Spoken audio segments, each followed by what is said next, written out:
पिछला वीडियो हमारा advance rule, चूंकि मैं एडवांस रूल का सेशन अलग अलग वीडियोस के पार्ट में बना रहा हूँ, अलग अलग पार्ट के वीडियोस में बन रहा, तो पिछला जो पार्ट था वो भी बहुत इंटरेस्टिंग था, आप देख लीजिएगा।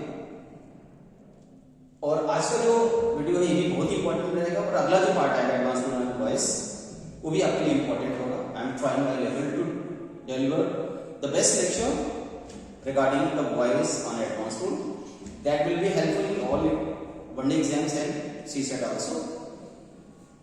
So उसमें आपको एरर, इम्प्रूवमेंट, फेलियर्स के साथ साथ आपको एक्यूरेसी टेस्ट वॉइस में कैसे कन्वर्ट करते हैं, कैसे ट्रांसफॉर्म करते हैं, वो भी आपको चीजें मिलेंगी। So good morning everybody, this is वसी sir, faculty for English, and you can watch my video on my YouTube channel KT Campus by Vasi sir। KT Campus by Vasi sir जब डालेंगे तो आपको मेरे सारे वीडियोस अपडेटेड मिल जाएंगे। Bell icon भी दबा दीजिएगा ताकि आपको तमाम लेटेस्ट वीडियोस आपको मिलते रहें, ठीक है। तो आज का मेरा जो क्लास है मैं आपको दे रहा हूँ कि अभी पिछले वीडियोस में भी देखिएगा, कोई जरूरी नहीं कि हमेशा पैसेज बनाते इसमें वाई ही लगाते हैं, कहीं कहीं विल भी लगता है, कहीं एट लगता है, कहीं इन लगता है, तो अलग अलग तरह के प्रेपोजिशन भी यूज करते हैं। जैसे सारो और प्लेजर,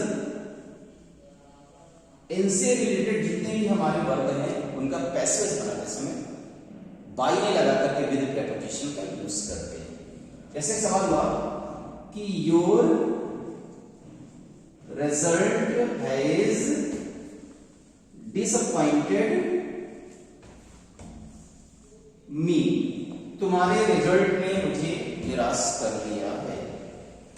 तो me is the object and your result is the subject, so me will take place of your result. तो यहां आई हो जाएगा, आई के साथ है बीन यहां हो जाएगा, तो I have been disappointed by your result. आपको लगा कि ये सही है क्योंकि ये कन्वेंशनल रूल में हमेशा बाई का यूज करते हैं, लेकिन जो अपडेटेड या न्यू रूल है या जो कुछ अलग रूल है वो ये कहते हैं नहीं, यहाँ पे बाई नहीं लगेगा, यहाँ विद प्रेपोजिशन का यूज करेंगे। कैसे दिमाग में रखें, सारो और प्लेजर से जुड़े जितने भी वर्ड हैं, सारो और प्लेजर से जुड़े जितने भी वर्ड हैं, उनसे जुड़े जितने वर्ब बनेंगे, जब भी उनका पैसेज बनाएंगे तो वहां विद प्रेपोजिशन लगाएंगे, बाई प्रेपोजिशन का यूज नहीं करेंगे, ठीक है। जैसे यहां पे आ गया कि माई, ऐसे भी कर देंगे कि my performance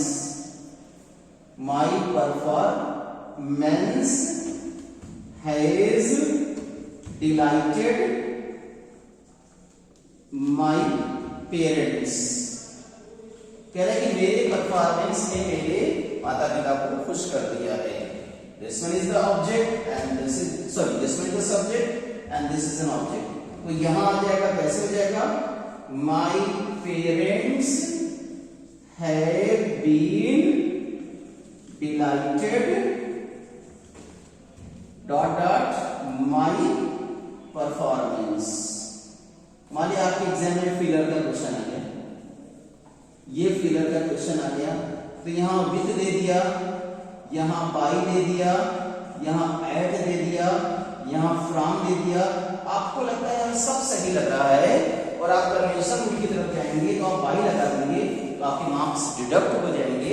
the correct answer will be with, क्योंकि मैं आपको अभी बताया हूं सारो और प्लेजर से रिलेटेड जितने भी हमारे वर्ड बनते हैं उनका जब भी पैसेज बनाते हैं तो विद प्रेपोजिशन का यूज करते हैं, राइट। होप सो ये चीज आपको क्लियर हो गई होगी, समझ में आ गया होगा। अगले पार्ट की तरफ मैं आपको ले चलता हूं, बहुत ही इंटरेस्टिंग है, बस आप कंटिन्यू मेरे चैनल को देखते रहें। आपको अगर कोई डाउट है तो आप मुझे कॉल भी कर सकते हैं, मेरा अपना पर्सनल नंबर 8808236701 पे कॉल कर लीजिए, या 9616629366 पे भी आप कॉल करके किसी भी डाउट को आप मेरे से पूछ सकते हैं, ठीक है। ये मेरा अपना नंबर है, आप मुझे कॉल कर सकते हैं। नेक्स्ट देखिए, एक क्वेश्चन ऐसे आता है, इट इज टाइम से, जैसे it is time to deposit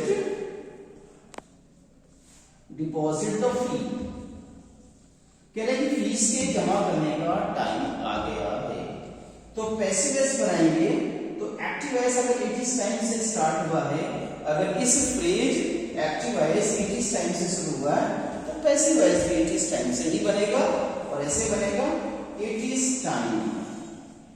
लेकिन इट इज टाइम के बाद अगर यहाँ 2 प्लस बी फर्स्ट यानी इंफिनिटिव आया है तो पैसिव वॉइस बनाते समय इट इज टाइम फॉर आ जाएगा, क्योंकि फॉर के बाद में ऑब्जेक्ट है कैसे हो जाएगा it is time for the फी। अब ये 2 के साथ बी भी आपको लगाना पड़ेगा, it is time for the fee to be deposited हो जाएगा।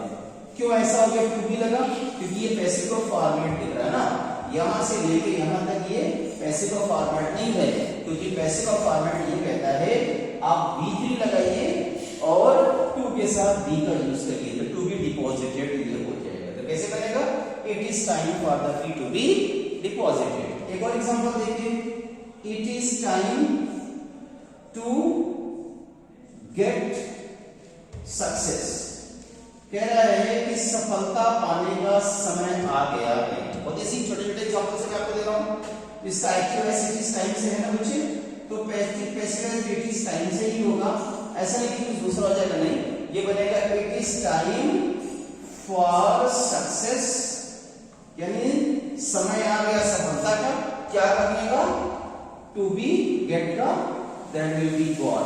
तो क्लियर हो गया। अब यहां तक ये पैसिव वॉइस दिखा, यहां तक नहीं था, लेकिन जब 2 के साथ बी और B3 लगा दिया तो ये पैसिव वॉइस हो गया। तो इट इज टाइम से आप इस तरह से बना सकते हैं इसका पैसिव वॉइस, ठीक है ना। इसके बाद देखिए जैसे लिखा है कि बहुत ही इंटरेस्टिंग फैक्ट है, जैसे लिखा है कि यहां पे आ गया पीपल, यहां पे आ गया कि सेलिब्रेट, लोग सेलिब्रेट करते हैं independence on 15 August every year. ये हो गया हमारे इसका पैसेज बनाने को आगे। तो आपको पता है कि this one is subject and this is an object and on 15 August every year is the phrase, ठीक है ना। तो ये इंडिपेंडेंस यहां आ जाएगा, तो कैसे बनेगा इंडिपेंडेंस, इंडिपेंडेंस इज सेलिब्रेटेड, क्योंकि ये एक ऐसा एक्शन है जो हमारे हिस्ट्री से जुड़ा हुआ है, ठीक है, वो हमेशा प्रेजेंट इंडेफिनिट या प्रेजेंट के लिए रहेगा।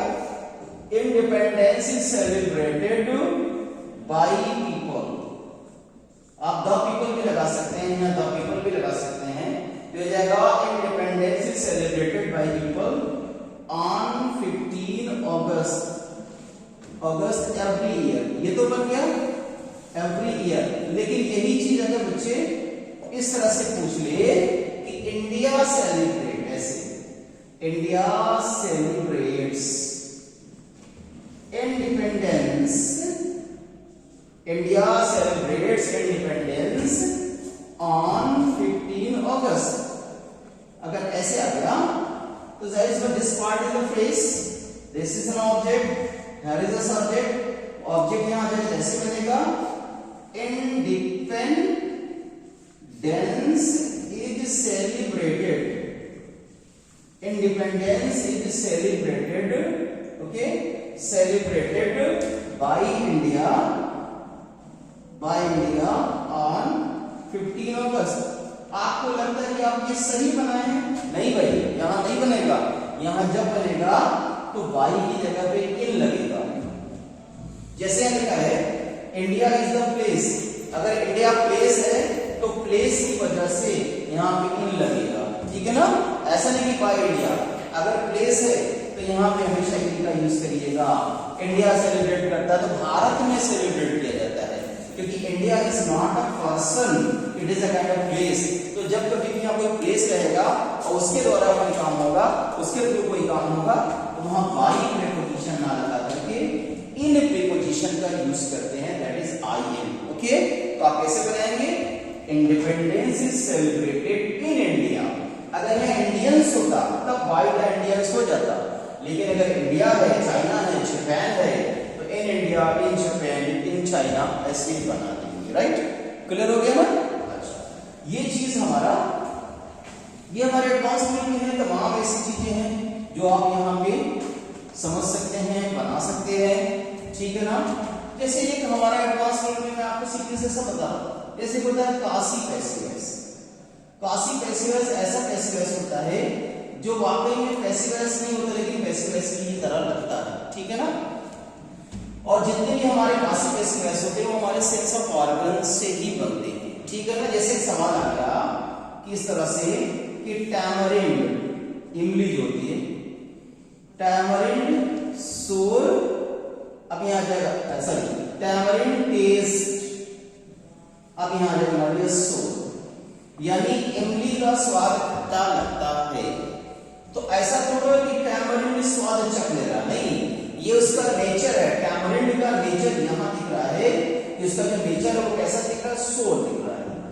तो जब कभी भी किसी भी कॉसी पैसिवस का, कॉसी एक्टिवस का पैसिवस बनाएंगे तो ऐसे बनेगा कि टैमरिंड इज सोर, क्योंकि ये जब भी रहेगा तो प्रेजेंट एंड डेफिनेट नहीं रहेगा, क्योंकि जो हमारे नेचुरल हैबिट, जो हमारे सेंस ऑफ ऑर्गन्स होते हैं वो प्रेजेंट एंड डेफिनेट में जनरली होते ही हैं। तो टैमरिंड इज सोर व्हेन इट इज टेस्टेड, जब इसे टेस्ट किया जाता है तब ये खट्टा लगता है। तो यहाँ व्हेन इट इज टेस्टेड क्यों से आया कि जब कभी भी टेस्ट करेंगे तब तो पता चलेगा कि ये खट्टा या मीठा या कैसा है, ठीक है ना? तो आप ऐसे बनाइएगा कि टैमरिंड इज सोर when it is tested. Okay, जैसे लिखा है यहाँ पे, और देखिए कि यहाँ पे रोज स्मेल्स, रोज स्मेल्स, अब यहाँ आ जाएगा स्वीट, यानी गुलाब का सुगंध जो होता है वो मधुर होता है ना, मीठा होता है। मिठास से ताल्लुक हुआ, उसकी स्मेल के बारे में बात हो रहा है, उसका टेस्ट के बारे में बात नहीं हो रहा है। तो आप इसको ऐसे बनाएंगे कि रोज इज स्वीट, यानी फ्रेग्रेंस की बात यहाँ हो रही है। तो rose is sweet when it is smelled. भाई जब इसे सुनेंगे तब तो पता चलेगा कि कैसा है, कि बदबूदार है कि खुशबूदार है कि कैसा है, मिठास उसमें है कि नहीं, फ्रेग्रेंस उसमें है कि नहीं है। तो आप इस तरह से बनाइएगा कि rose is sweet when it is smelled. तो इस तरह के पैसिवस को काशी पैसिवस क्यों कहते हैं? इस तरह के पैसिवस को कहते हैं क्योंकि यहाँ पे ये प्रेजेंट एंड डेफिनेट में ही होगा जो हमारे सेंस ऑफ ऑर्गन्स के बारे में बात करता है। क्लियर हो गया होगा? आप ऐसे बना लीजिएगा। तो कुछ हमारे आज की वीडियो में मैंने आपको कुछ एडवांस बोल दिया, इसका कम से कम 3 से 4 सेशन हमारा चलेगा। पहले सेशन में कुछ हमने रूल एडवांस बताया, इस सेशन में मैंने आपको कुछ एडवांस रूल बताया। अगला जो सेशन होगा भी बहुत ही इंपॉर्टेंट रूल लेके आऊंगा, वॉइस का, इनर्जी से पैसिवस का। अब इसको कंटिन्यू देखते रहिएगा, लेकिन मेरी आपसे अपील है कि जो भी मेरे वीडियोस देखिए उस पर पूरा देखिए, तब आपको उसको अच्छे से समझ में आएगा। और आप इसको सब्सक्राइब, लाइक, शेयर करना ना भूलें। बेल आइकन दबा देंगे तो जितने भी मेरे अपडेटेड वीडियोस हैं आपके पास पहुंच जाएंगे। बाकी मेरा जो चैनल एक बार बता देता हूँ, जो केटी कैंपस है, इसे आप सब्सक्राइब करेंगे तो मैं आपके लिए बाई पोजीशन ऐसे जब डालिएगा पोजीशन, तो आपको मेरा पूरा जितने भी वीडियोस मैंने हैं लेटेस्ट सब आपको मिल जाएंगे। अभी तो मैं वॉइस का बना रहा हूँ, अभी मेरी प्लानिंग है कि वोकैबुलरी का लेटेस्ट ट्रिक आपके सामने लेके आने वाला हूँ, लेकिन इसके लिए आप मेरी वीडियोस को कंटिन्यू देखिए। I will give you and I will try my level to do the not better but best for all my viewers, students and all. Thank you so much.